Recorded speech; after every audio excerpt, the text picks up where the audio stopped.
Everyone, they have their own imperfections. To embrace your partners for just the way they are.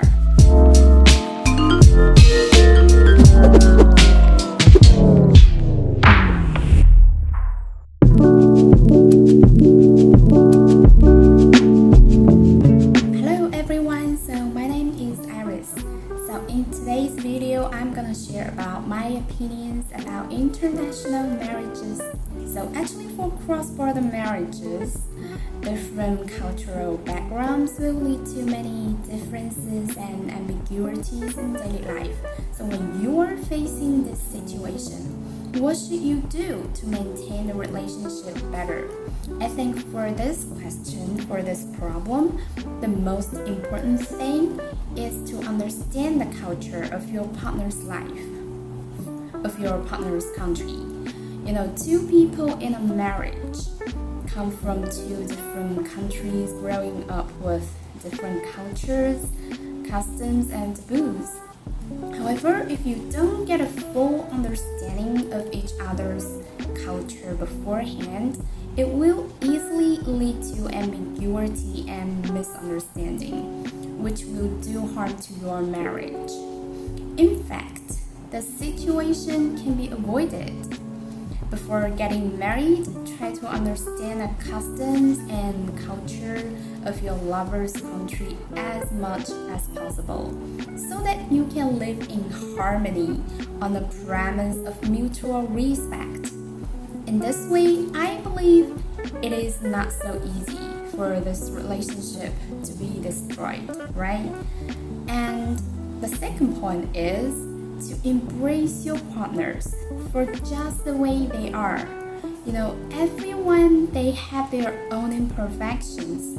For some part of it, you can try to communicate with each other and you two can meet in middle to work it out, because it's obviously not helpful to a happy marriage.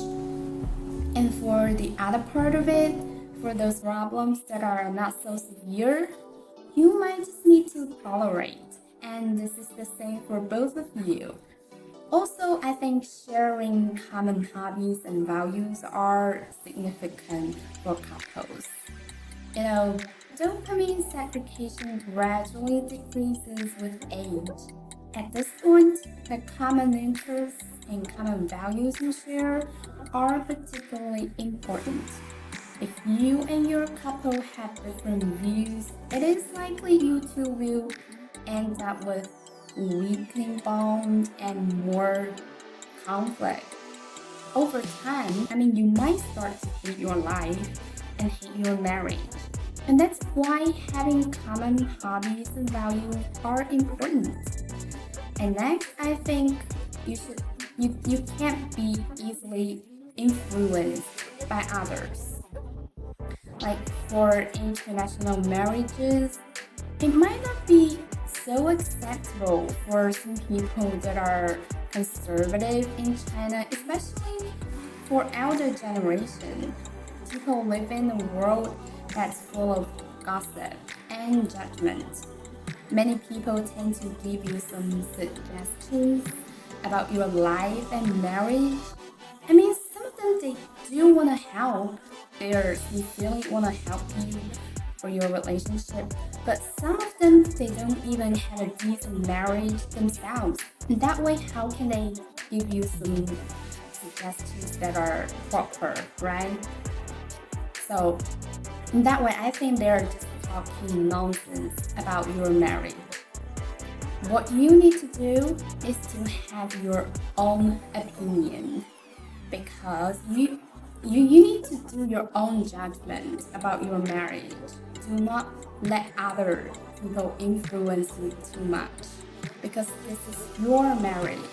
What truly matters is how you feel in your marriage, not others gossiping.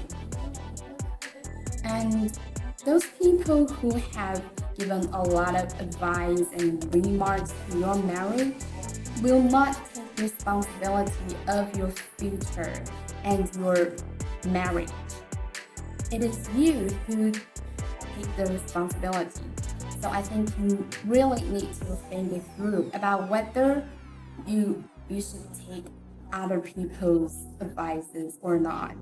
And that's what I want to say in today's video. See you next time. Bye.